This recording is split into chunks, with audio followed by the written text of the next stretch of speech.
Sarvesham Swagatam Sanskrit Shikshane Bhavate Swagatam. Today we are in session 5 and welcome to everybody.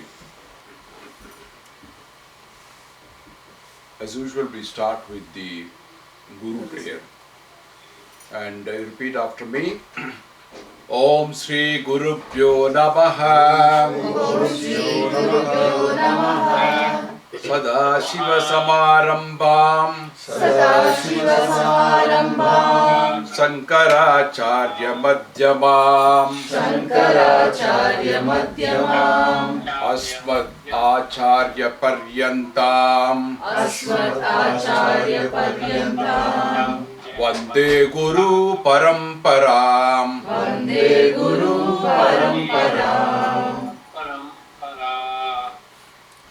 Very good.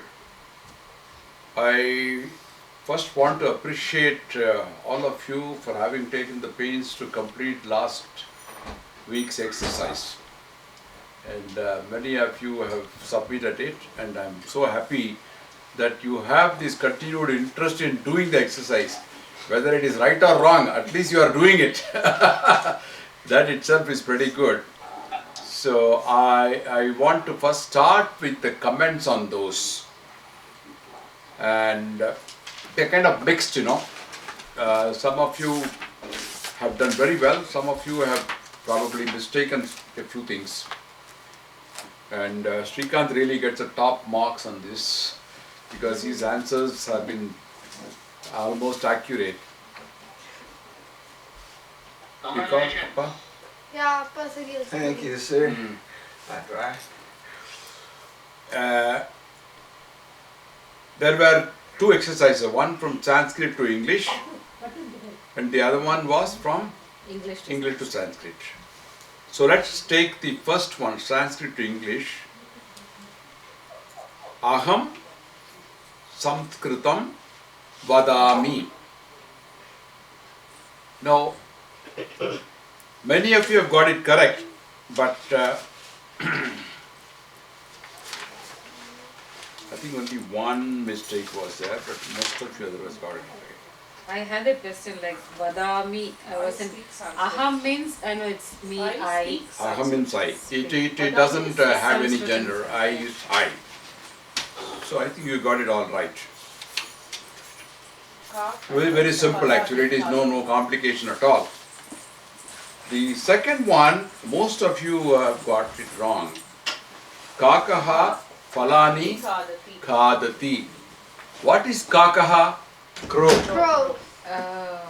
I think some of you have taken it as birds. And one person at least has taken it as two different words, Kaha and Kaha. So he has asked a question, what is this Kaha and Kaha coming? And that is really baffling because this is very simple. We did talk about Kaka, Kakaha, Pikaha in one of the earlier lessons. And the word Kakai in Tamil comes from Kakaha, from Sanskrit. What do you call it in Telugu? Kaka. So it is very simple, the crow. Falani is what? Fruits. One fruit or two fruits or many fruits? Fruits. It is plural. Falani Khadati means the crow is singular. Kaka Falani Khadati. The crow eats fruits. Is eating many fruits. It's plural. The Kakaha is singular, but the fruits are plural. Sukham, Dukkham, Jayati. Very simple. Everybody knows Sukham. And almost everybody also knows Dukkham. These two Sanskrit words. Jayati also many people know. It's like winning. Jaya, Vijayi, Baba goes, you know. So it's very simple that joy wins over sorrow.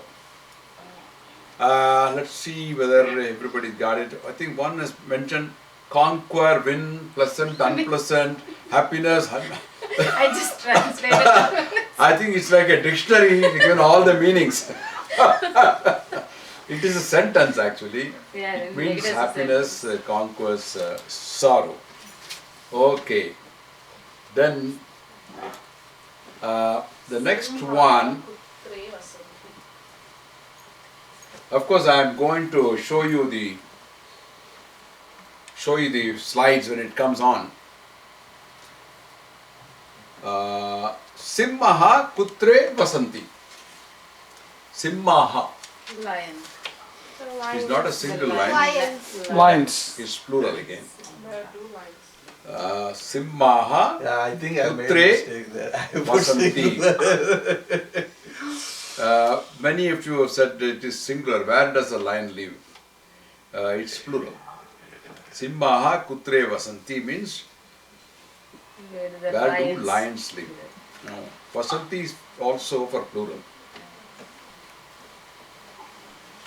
Okay. Bhavataha namaha kim? What's your name? But it relates to a male. Right. Bhavatyaha Absolutely. I think is- all of you have got the answers correctly. It is correct. Absolutely correct. Bhavataha nama kim?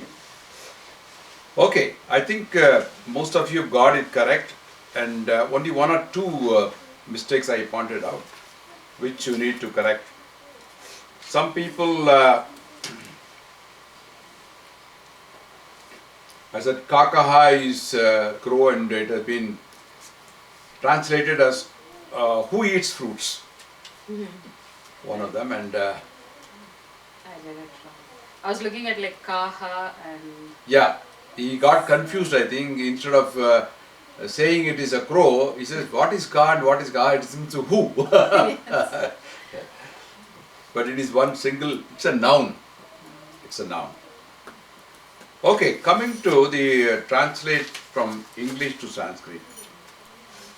People live. Now, people of course have got different connotations, but the most common in this particular case is janaha. Janaha.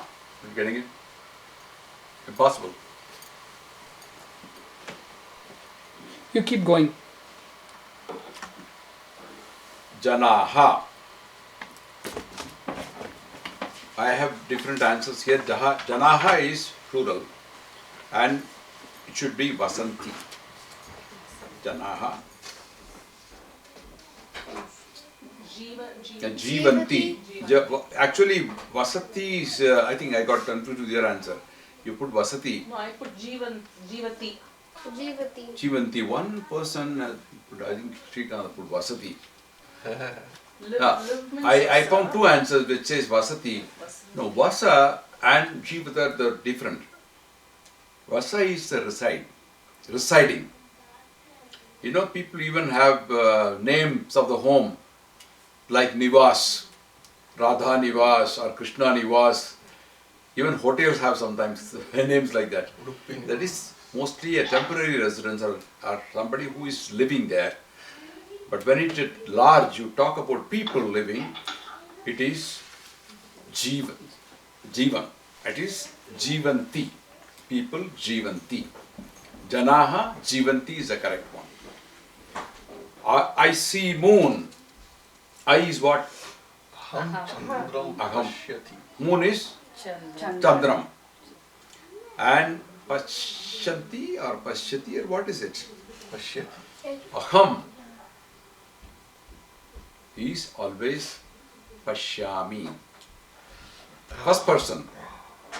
First person. I think the first class I mentioned about Gacchami, correct? Aham gacchami. Buddham Charanam Gacchami. I mentioned this by example. So it is actually, it is Pashyami. That's the correct answer. Okay. Elephants live in the forest. Now what is an elephant translated into Sanskrit? Gajaha, Gajaha. Eva santi. Somebody has translated into Ajaha, Yeah. which is meaning lamb or a goat.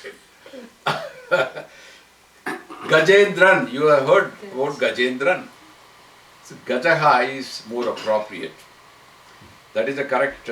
Gajaha, Vane Vasanti. Vanam refers to a forest usually. But Aranyane is also correct. Aranyam. Aranya is also correct. Aranya Vasanti. It is third person plural. Third person plural. So Gajaha Aranye Vasanti or Vane Vasanti. Where is your home? Where is Kutra? Now Kutraha is correct. Now home is Graha. Graha. Now where is your? Your is what? Last time I mentioned Tvam. Bhavataha Nama Kim? Bhavata. Bhavatyaha Nama Kim? Bhavataha. Bhavataha is referring to a male and Bhavatyaha refers to lady. But here we don't know whether the person is a man or a woman. So what do you say? Bhavataha. Bhavataha. First you say Bhavataha Griham Kutra Asti. Asti. Kutra Asti is where is your home? If you are addressing a lady and you are asking her home, what do you say? Bhavatyaha. Bhavatyaha, correct. Bhavatyaha Griham Kutra Asti. The last one is Yar is everywhere. All of you have got it correct. Because it was talked about earlier. I don't think you had this problem at all. You had all absolutely correct. So you have those answers here now, and I'm going to show you both the people live, Janaha Jivanti, Aham Chandram Pashyami, first person singular, Gajaha Vane Vasanti, third person plural, like Simhaha Vane Vasanti. The earlier one we have Simha, right? Bhavataha Griham Kutra Asti, Yar is everywhere, Vayu Sarvatra Asti. Okay, let me see if I can go back to the earlier slide, slide number 4, which gives you the translation from Sanskrit. Aham Samstatam Vadami. Some people have given it, it should be I speak. One of the person has given a different answer. I learn. Oh, I read it as I learn. yeah, you are right. Chinu says I learned. It is not learned. Learning Sisha, speaking. You got all the answers now. Kakaka Falani Khadati, Sukam Dukkam Jayati, Sukam Juttam Jayati, happiness conquers sorrow. Simhaha Kutre Vasanti. It is here. So the same thing, instead of Simhaha, it is Gajaha in the other. So when you read this, the answer is probably hidden in the first exercise itself. So you got to watch what is being talked about. Use the same thing. Now the reason why you find it difficult, because the conjugation in Sanskrit is very difficult. There are over 2000 dhatus. And if you were to conjugate singular, plural and dual into 8 cases, it is going to be a very, very difficult exercise. 2008 into 3. So you can't learn that much. So you got to go by examples. When you say Simhaha Kutre Vasanti, you repeat the same thing, Gajaha Vane Vasanti. Right? For the second translation, if we had a plural there instead of the crow, we wanted to use the crows. Eat. It is fruits. crow, Kakaha. Yeah, not but if we had to declare that in plural, right? Because I'm looking at 4 and 2, Simhaha, right? It's interpreted as lions. Kakaha, right? No apparent difference. Falani Kadanti. Kadanti. Kadanti. It will Kadanti. Okay? So that gives the distinction. So Right. just in case it was plural, Right. then instead of Kadanti, we would replace that with I think it's been talked about earlier also. We have mentioned Kadanti in the previous exercise. I remember that. Kadati and Kadanti. Should Yeah, I have think like- Kadati, it would have been Kadanti for the crows. It Kadanti. will also become Kaka husband. Kaka. Kaka. Okay, as usual, Kaka. I'm going to give you what we are talking about this lesson. Is, first we reviewed the exercise last time with the answers, and keep that as an example. You have the answers in the PowerPoint, and you can keep that as a model for future. And today we're going to cover a good amount of topic. One is the usage of common words, including some typical question and answers, and some fascinating aspects of Sanskrit, which you are going to watch. Is going to be really very interesting. And combining verb roots with nouns to produce new words, prefixes and suffixes which change the meaning. And it is very fascinating because the way you are just put one little letter in front or at the back changes the meaning. And it goes on. You know the root, it is very easy for you to understand the meaning because it's only a prefix and suffix which makes it. And I'm also going to touch on present and past tense. And some new verses as usual, which you will learn at the end of this lesson. Okay, having said that, let me go further.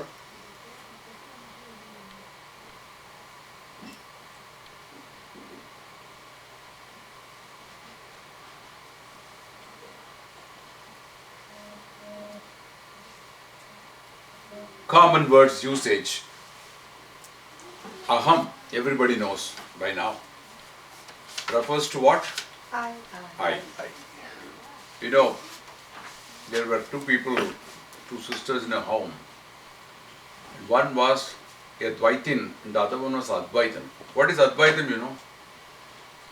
Advaitam means two. And Advaitam means not two. That means only one. So one sister wrote on the wall, Soham. Soham means it is I. There is no difference between me and God, but God is within me. And that is what Advaitam means really. It says Soham. And the other sister she saw, she was Advaitin. She believed God is different from human beings. So she just put one word called Da in front of So. What does it mean? Dasoham.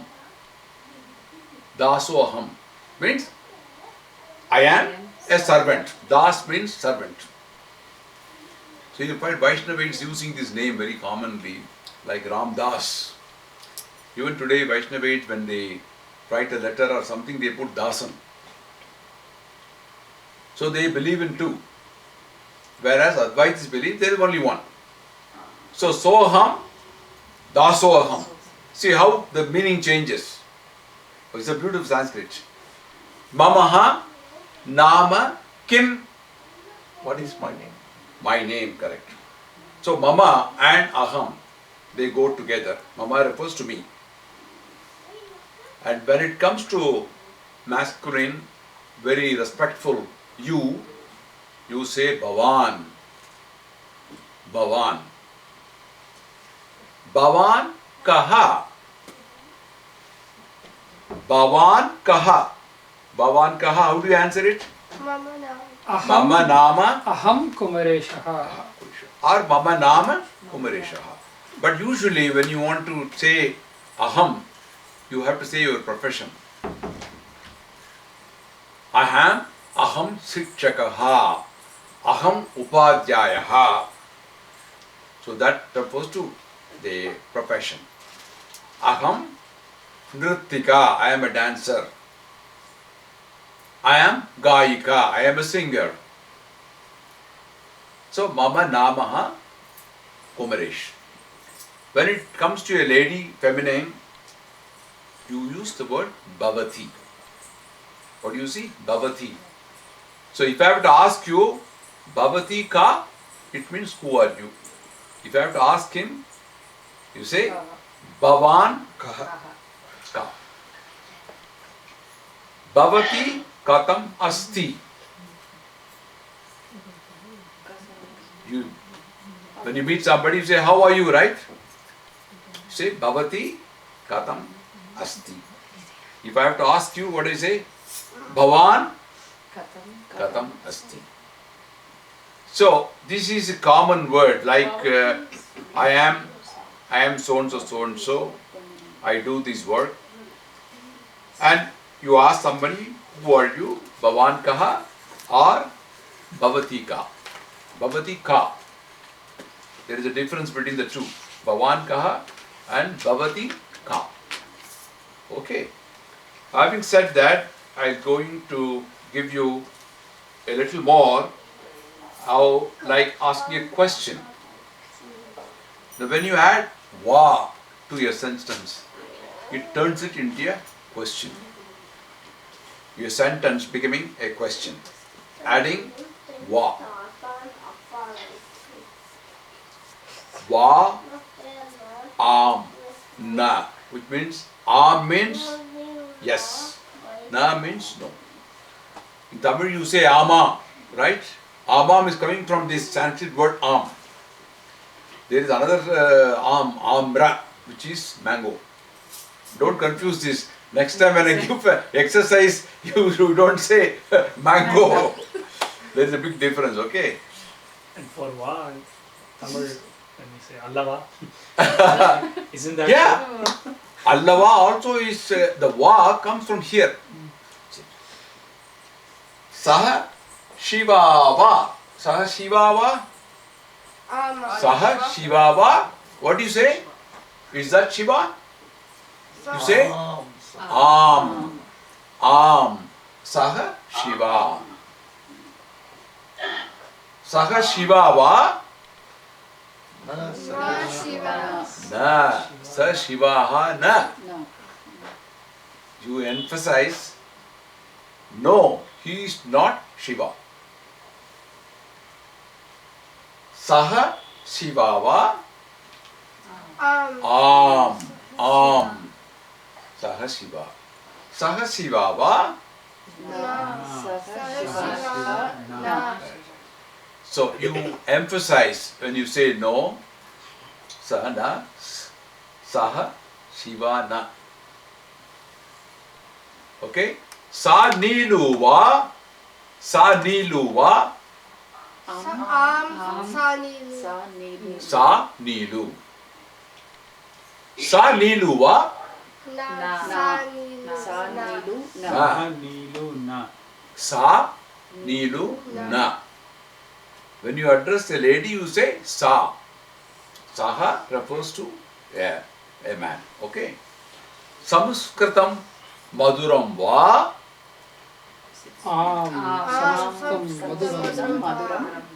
Maduram. Samskritam maduram.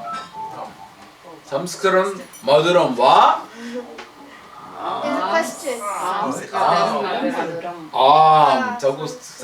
Samskritam maduram.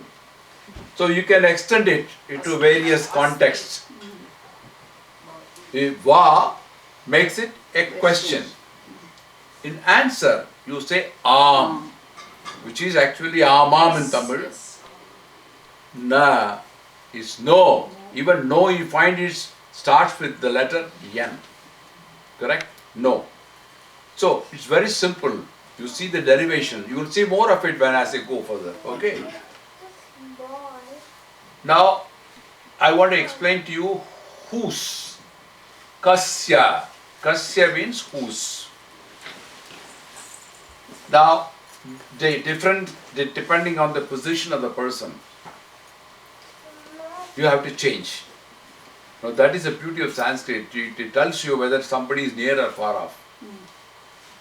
Etasya nama kim. Etasya nama kim.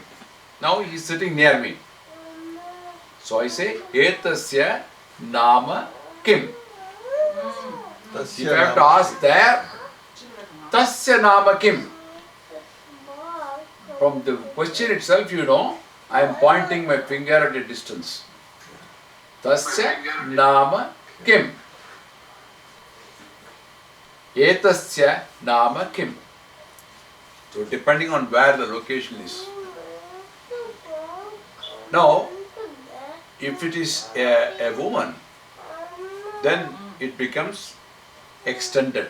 Instead of etasya, it becomes etasyaha.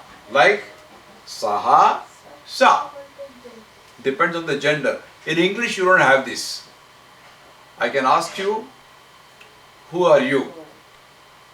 Same thing I can ask anybody else. it doesn't mean anything. But here, the gender of the person whom you are addressing is important. Etasyaha nama kim? Etasyaha nama kim? It's addressed to Neelu. Tasyaha nama kim? It is somebody who is far off. Tasyaha nama kim? So, these two differences you must know: near and far, masculine and feminine. So, you have four terms coming in. Etasya, tasya, etasyaha, tasyaha. Okay. Now, when it comes to a third person, all those words which end in a, akarantaha, like Rama, Krishna, all those you have asya, Ramasya, Krishnasya. You also have akarantaha, the names, mostly feminine names, which end in a, like Sita, Gita, Kavita, Vidya. All these are ending in a. So there, if it is who? Sitayaha, Gitayaha, Vidyayaha, Kavitayaha, Vijayayaha. So it is getting extended.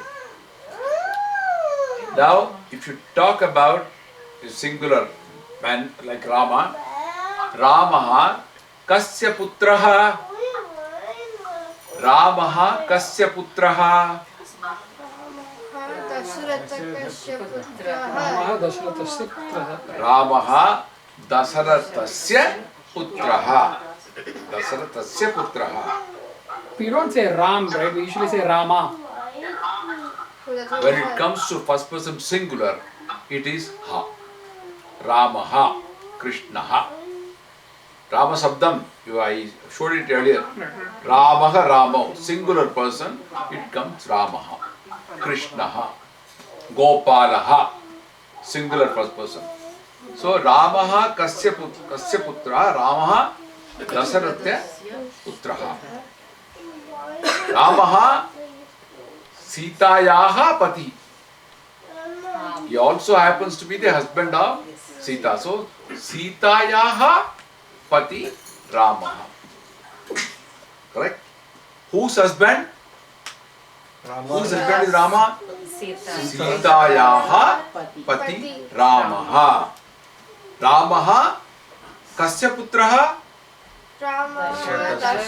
Dasarathasya putraha. Now you have the feminine names ending mostly with E. I mentioned the other day. Parvati, Vishali, these are all ending in E. So there also you have to say like Parvati, Parvatyaha. Parvatyaha pati kasyaha? Parvatyaha pati kasyaha? Shiva. So Parvatyaha pati Shiva. Parvatyaha pati Shiva. Parvati's husband is Shiva. Like Sitayaha, same. But there it is A. But here, because it is ending in E, you say Tyaha, Parvatyaha. Because it is ending in E. So anything which ends in, you usually have Tya. Like Nadi becomes Nadyaha. Okay. So I am going to give you some examples also later on. But some of the fascinating aspects of Sanskrit, you can have a sentence without any verb. In English, it doesn't mean anything. If you don't have verb, it means nothing. But in Sanskrit, you can have a sentence without a verb. I'm going to give you some examples. Verbs and noun can be combined to produce new words. With appropriate prefixes and suffixes, it is possible to, number one, convert a verb into a new word. Convert a verb into a noun. Convert a noun into a new noun. Or convert two nouns into one noun. Isn't it fascinating? I am going to give you some example how it comes in. Verbless sentences. Naraha Veeraha Bhavati. Veeraha means hero. Naraha means Man. man. Narasimhan, you know. What is Narasimhan? Half- Nara is man. Half man, man. half Rama is Half man and half lion is Narasimhan. Naraha Veeraha Bhavati is a full sentence. The man is a hero. But the same meaning can be conveyed by saying Naraha Veeraha. You don't have to use the verb Bhavati. It's understood. Naraha Bhavati. Naraha Veeraha. Bhavati need not be put. Likewise, Sishyaha Putraha Bhavanti. The students are sons. Sishyaha Putraha Bhavanti. But you don't have to say Bhavanti. You can just say Sishyaha Putraha. It means one and the same thing. There is no verb. So you have like this so many examples where you don't have to use verb at all, but it conveys the same meaning. But if you say man, hero in English without the verb is, it may not convey the meaning. It may be broken English sort of. But here it is not broken Sanskrit. It is full Sanskrit. Okay. The beauty of combining verb roots and nouns. You know, mara. Mara means what? Mar gaya. Aadmi mar gaya means what? Died. Mrita means Death.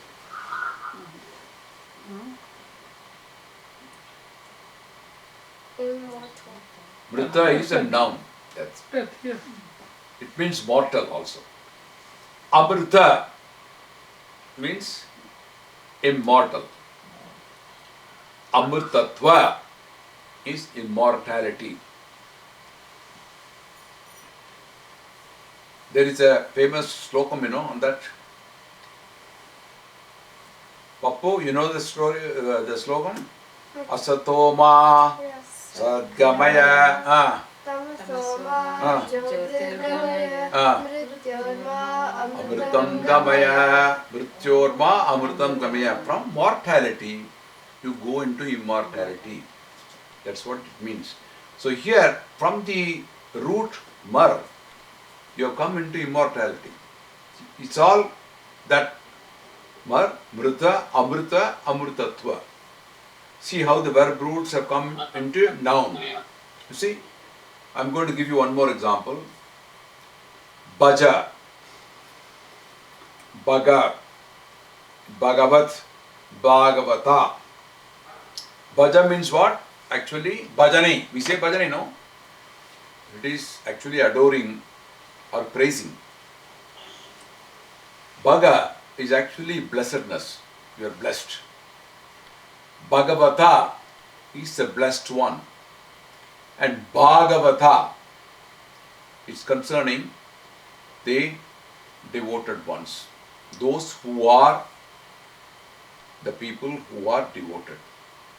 Srimad Bhagavatam is a scripture. What does it relate to? It relates to the devoted ones. It has many stories of devotees. So it's called Srimad Bhagavatam. So from Bhaja, which is a noun, you have at least 3 different words coming up. L expansion from the dhatu. One more. Chara. Chara means what? Charanti. Walk. To walk. Chara. Achara. Teach. Achara first. Achara means to follow a path. Acharam. In Tamil we say acharam, right? Also achara. You have to follow achara. Means following a custom. It is following, but not walking really. It is following a custom. Acharya Teacher. is a noun. Is a teacher. You are following a teacher. And because he guides you, he is called Acharya. From chara, which is a verb, which is to walk, you have come into noun Acharya. So now you know what is meant by Acharya. Where does it come from? It comes from chara. So it's so beautifully, it rhymes into one, and dovetails, you know. One word dovetailing into another one, into another one, into another one. So if you know the root, you will find you are able to expand it. Likewise, certain words you can expand it to mean a particular descendant, for example, Kuru. The great war between two armies in Bhagavad Gita was fought between whom? Pandavas and Kauravas. Pandavas and the Kauravas. Now how did the word Kaurava come? Kurus and Pandava. Because this is from the Kuru Vamsam. Kuru was the ancestor. So his descendants are called Kauravas. So Pandavas are also Kauravas. I think to distinguish between them and the sons of Dhritarashtra, they called Dhritarashtra because they are more in number, 100 numbers. So they called them Kauravas. And Pandu's sons were called as Pandavas. Pandu, Pandava. See how it comes? Likewise, you have many. The word Kshatriya comes from Kshaya. Kshaya means to rule. Kshatra is power. Kshatriya is a warrior. Is also another word called Kshatram. You know what is meant by Kshatram? Kshatram is hate. Because the hate comes from the desire to rule. So it's called Kshatram. Two enemies, they have Kshatram. Because they want to acquire the power. So it's called Kshatram. It's also come from the same word, Kshaya. Jana is to what? To be born. Jana means People. to be born. Janani, some people have the name was Janani. In fact, the great goddess is called Janani. Janani is a mother. A person who gives birth. A lady is called Janani. Janaha. Janaha, of course, applies to a man, a woman, or a small community, which is Janata. Like Janata is a community, people. Janadipaha. Janadipati, you say to the president, right? Jana Adipati. Janaha Adipati. You also have another word, Lokaha. Somebody mentioned it in the exercises. It's also correct. Lokaha comes to Lokpal. Lokapalaha. One who is protecting the Loka is called Lokapalaha. So you have from one root, Jana, Janani, Janaha, Janata, Janadipati. Janadipaha. So you have many of these words all expanding from one single root. Okay, coming to prefixes and suffixes. There are 20 different verb prefixes, but I am going to just give you the 4 most commonly used ones. One is some. Some means to be together. You have the word Sangam, right? Sangam. What is Sangam? Meeting. எவ்வளவோ பேர் சொல்றாங்களே Sangam. To join. To join. It's a club. Sangam means a club. Ladies club is also called Sangam. It is also meaning completely or absolutely. There are different meanings for some. The other prefix is called V. V is usually referring to something divided or apart are different. I'm going to give you examples, so you just note only this because there are going to be examples coming in. A is coming near or towards or up to. This is also another prefix. And fourth one is upa. Upa means near, towards or next to, adjacent, under or below. So these are four most important, most commonly used prefixes. And I'm going to give you examples also. Let's take the root gam, gacchati. Okay? How does it come? Gam, gacchati means what? Go. Gacchati. Go. Go. Saha gacchati. Goes. Aham gacchami. Saha gacchati means he goes, right? Agam, agacchati. You put the word a. He comes. Agacchati means he comes. Towards. Not he goes, he comes. So it changes the meaning by just putting one a. Like upagam. Upa is the prefix here. Upagacchami is I approach. Now you have different ways of using upa. I mentioned about upanayanam, right? Upanayanam is getting, nayanam means eyes really. Upanayanam means what? Getting near eyes. What does it mean? Getting near eyes? Upanayanam is where you wear the thread, right? Here nayanam is they are referring to the Guru. Because he is the one who guides you like eyes. Like your eyes are guiding you for walking, a Guru is considered to be the eyes. And Upanayanam is taking you near the Guru. That's what it means. Likewise, Upagacchami is I approach.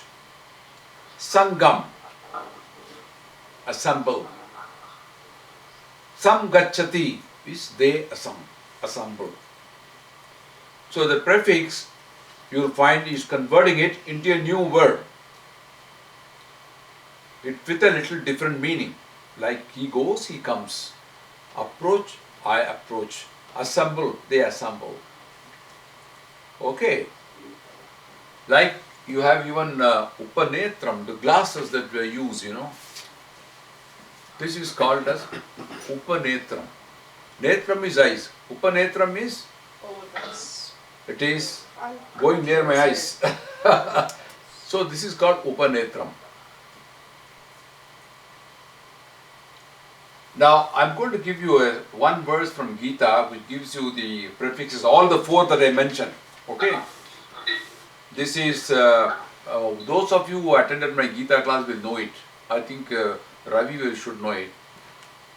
Drishtva tu pandavanikam pyudam durjodhanastata acharyam upasankamya raja vachanam abravit. This is when the war is about to start and the assembly of both the armies are drawn in an array. They are all standing ready to fight. One, you have the Kauravas, on the opposite side you have the Pandavas. And Sanjaya, through his drishti, is explaining the battlefield to Dhritarashtra, who is blind. So he says, Drishtva tu Pandavanikam Vyudam. Actually it is Vyudam combined together becomes Vyudam. Duryodhanastada Acharyam. See, Acharyam Upasangamya Raja Vachanam Abravit. Now Vyudam here refers to an array, arrangement of armies. Okay, it's also called as phalanx in English. So its meaning is, having seen the army of Pandavas arranged, Duryodhana is actually where in the first line you have Duryodhana, It means Duryodhana approached his master, Acharyam Upasamgamya. Upasamgamya, going near the Acharya. Who is Acharya here? Dronacharya. Dronacharya was Acharya for both Pandavas as well as Kauravas. So Duryodhana approached his master and spoke this word, Vachanam Abravit. Vachanam Abravit means spoke this word. Abravit means to say. It said that. So you find all the four prefixes coming in one verse, which give you different meanings, absolutely. Okay. There are many such examples, but we don't have time for covering the order. Now I'm going to move over to the suffixes part of it. What does a suffix mean? What does a suffix mean? At the end of the word. At the end of the word. Now here three most common suffixes. One is a, which is applying to various contexts like jaya, jaya, jaya.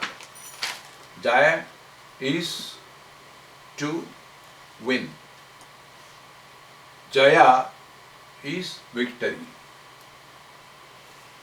You know the little tail there in jaya, that gives you the verb. For the ya, you have a little tail at the end. So that is the verb. And jaya is a noun, which means victory. Like naya, it means naya is to lead. And naya means direction. Direction. So you have many such examples where a suffix will convert the verb into a noun. The other suffix is ana, which means the act of doing something. Like darshanam you say, right? What does darsha means? Darsha. Some of you, one of you has used, I think, darsha in some Paschami. Darsh is to see. Darshanam means, darshanam is noun. Darsha is to see, is a verb. Darshanam is, you say if you went to Tirupati, you have darshanam, right? To see. What is darshanam? The act of seeing. That is called darshanam. It's a noun. Upanaya, I mentioned upanaya, upanayanam, lead near, the act of leading near. The third common suffix is tra. It means doing something. Like naya becomes netra and becomes netram, which means to lead. From naya to lead, from netram it goes to eye. Upanayanam I mentioned, right? See, it rhymes with that. Netram is means of leading. That is the real sense. The eyes are supposed to lead you. So, netram really is a tool, means of doing something. The means of seeing are your eyes. That is why it's called netram. In Vishnu Sahasranam you have a slogan. Paritranaya sadhunam vinasaya chaturkritam dharma samsthapanarthaya sambhavami yuge yuge. Right? The verb there is tra. Tra is to protect. Paritranaya. Pari is a prefix. In order to protect paritranaya sadhunam, good people, paritranaya sadhunam, vinasaya dushkritam, to punish the bad guys, evil people, I shall come every yuga. That is the promise given by the Lord.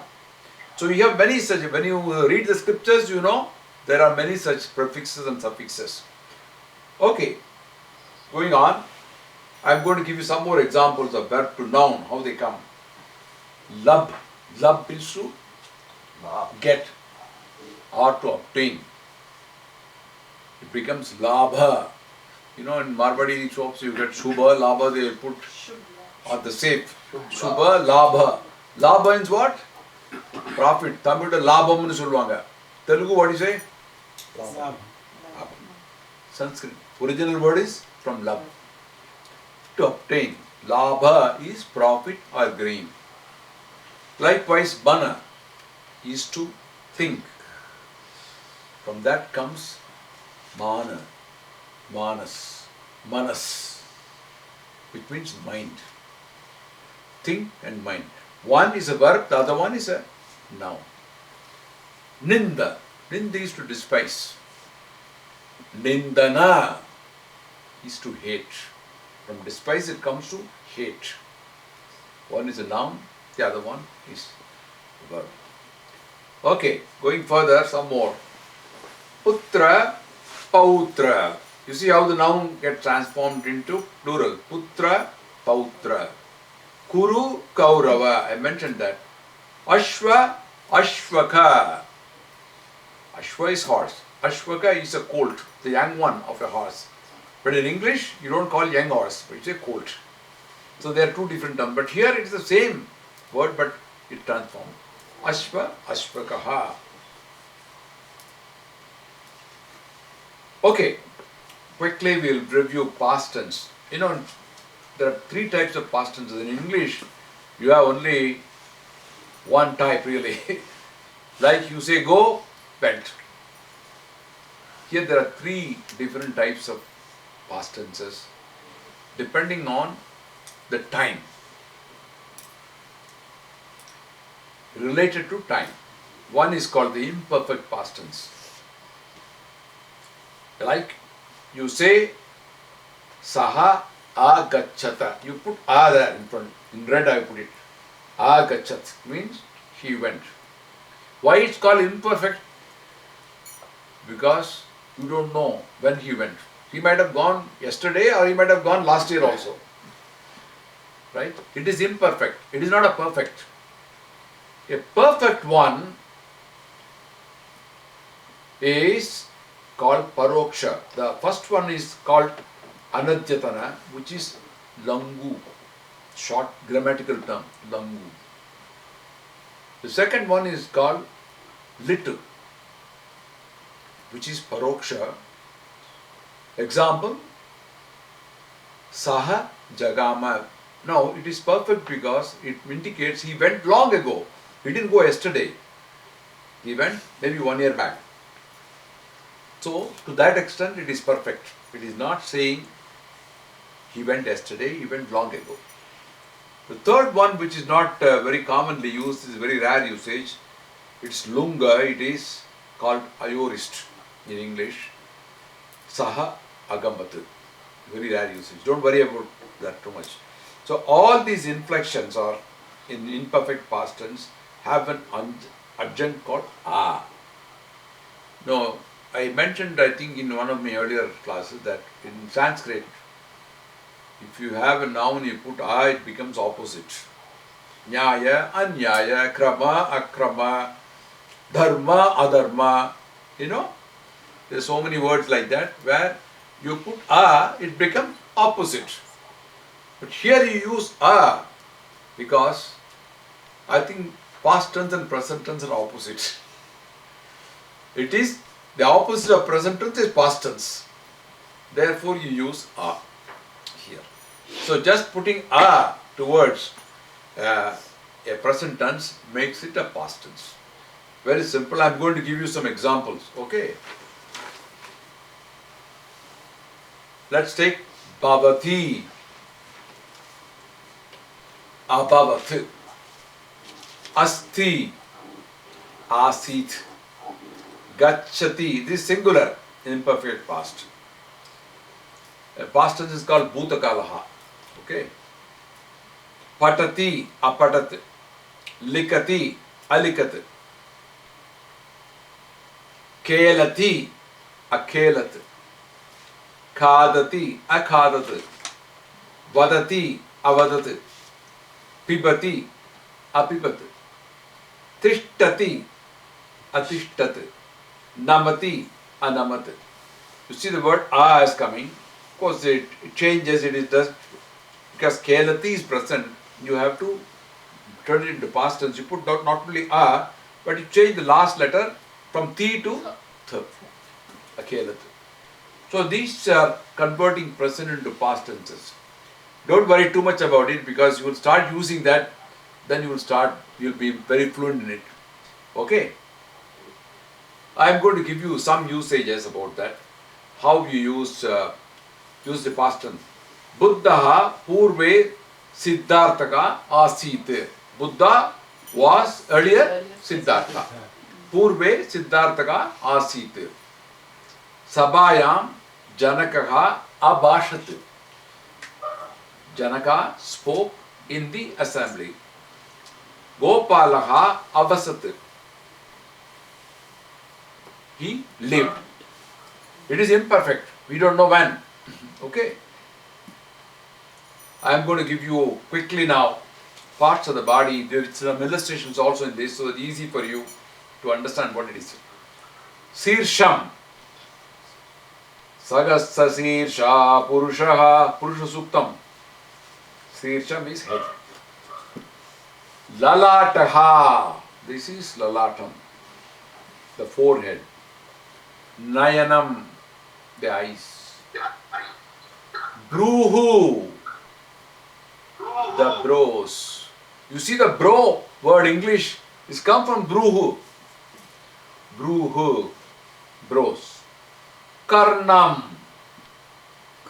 Yes. the ear. Nasika, the nose. Adaram, the lips. Jihva, the tongue. Dantaha, the teeth. Even dental word, you see how rhyming it is? Dental you call it in English, right? Dantaha is the Sanskrit word. Karaha, my hand. So I have given you 10 names, 10 Even in different Tamil it is names. Karam. Well, I'm going to tell you that next slogam it is going to be there. Okay, I'm going to give you a verse in which all these body parts are mentioned. Okay, almost all, not all of them, but almost all. Kasturi tilakam dadagata palake pakshastale kaustubam dasagre Navamotikam Karatale Venunkare Kankanau Sarvange Harichantanancha Kalayam Kanteja Muktavali Gopastrim Parivetito Vijayate Gopala Chudamani. Now this is one of the classic stotrams which is about 1000 years old. In 12th century, somebody, he wrote a book called Sri Krishna Amritam. Sri Krishna Amritam. His name was Bilva Mangala, of the saint. He is the author of this. Kasturi Tilakam. Kasturi is musk which is taken from the deer, which is very high fragrance. It's very fragrant. Very fragrant. He has a tilakam made of it. Kasturi Tilakam.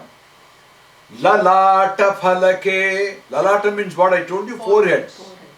Phalake is broad. Palagai, you have Tamil word Palagai, which is broad, plain, smooth surface. Lalata, Phalake, smooth, broad forehead is called Lalata Phalake. Vakshastale Kaustubam. Vaksham means chest. Vakshastale Kaustubam. Kaustubam is what? The jewel which came from the Samudra Manthan. You know, when they churned the ocean, Devas and Asuras, they got many things, including Mahalakshmi. On Kaustuba was a jewel which is adorning Vishnu's Vakshastale Kaustubam. Nasagre. Nasika is nose. Agre is the end. Nasagre. Nava Mautikam. Nava means what? Nayan. New. New. Actually, you see the rhyming Nava and new? Nava Mautikam. Mautikam is a pearl. It's a pearl. Mukta Mautikam. Nava Mautikam. Karatale. Karam is hand. Tale means the end of this palm. It's called Karatale. Venum Kare Kankanam. Venum is a flute. Kankanam is the bracelet. Wearing the bracelet. Sarvange Harichantananchakalayam. All over the body he has the Harichandanam. Chandanam sandal. Kalayam means bearing it. He is wearing the Harichandanam. Kantecha Muktavalim. Around the neck. Muktavali. A string of pearls. It's a pearl necklace. You have Bhajanavali. Vali means a string or a collection. Is Muktavali. It is a string of pearls, a collection of pearls. Gopastrim Pariveshtito. The cowherd women are all surrounding him. Pariveshtito. Vijayate Gopala Chudamani. May victory be his. Who is wearing the Chudamani? Gopalaha. The one who protects the cows. Go is referring to the cows. Gopala Chudamani. You see, all these body part, what we saw earlier almost, they are all covered in this slogan. Just 4 lines. That's the beauty of Sanskrit. You'll find. Okay. I'm going to also give you a prayer. Very simple, 2 lines. Vakratunda Mahakaya Surya Kodi Samaprabha Nirvignam Kuru Me Deva Sarvakaryeshu Sarvada. Now repeat after me. Vakratunda Mahakaya Vakratunda Mahakaya Surya Kodi Samaprabha Surya Koti Samaprabha Nirvignam Kuru Me Deva Nirvignam Kuru Me Deva Sarvakaryeshu Sarvada. Sarvakaryeshu Sarvada. Now Vakratunda is what? Vakram means broken. Broken tusk. Mahakaya means? Big body. Big. Kaya means body. Mahakaya, big body. Surya Kodi Samaprabha means? Equivalent to 1,000 Suns. suns. Equivalent to 1,000 suns. Nirvignam Kurumedeva. Nir is again a prefix, you see. Vignam means obstruction. Nirvignam means no obstruction. Kurumedeva. Please grant me no obstruction. Kurumedeva. Sarva Karyeshu. In all the tasks that I do. Karyam, Sarva Karyam. In all the tasks that I do, Sarvada, always grant me no obstruction to all the tasks that I do. The one who is having a broken tusk and equivalent to 1,000 suns. 2 lines, so beautifully made out. This is a prayer which we usually say at the beginning of any pujas rituals. Okay. Alright. We are concluding now with the exercises for next one. This you will find it in your PowerPoint presentations. As usual, I am giving very simple ones. The same one you gave us last Same time. thing. Oh no. Oh, okay. I think this is probably okay. You can do this Sanskrit to English, which is part B. Probably I made a mistake in repeating that last exercise. You can fix it before uploading it. Right, I can fix it before uploading, correct. Yeah, I'll do that. The Sanskrit to English part, you can keep it as it is. So, last slide here today is Patami Samskritam Nityam. What does it mean? Study Sanskrit Study every day. Sanskrit every Yeah. day. Vadami Samskritam Sada. Speak Sanskrit always. Jayami Samskritam Samyaka. You think about Sanskrit, but I don't know what Samyaka is. Samyaka means always. Always. Vande Samskrita Mataram. Only Sanskrit. Hail to Sanskrit. Mother of Sanskrit.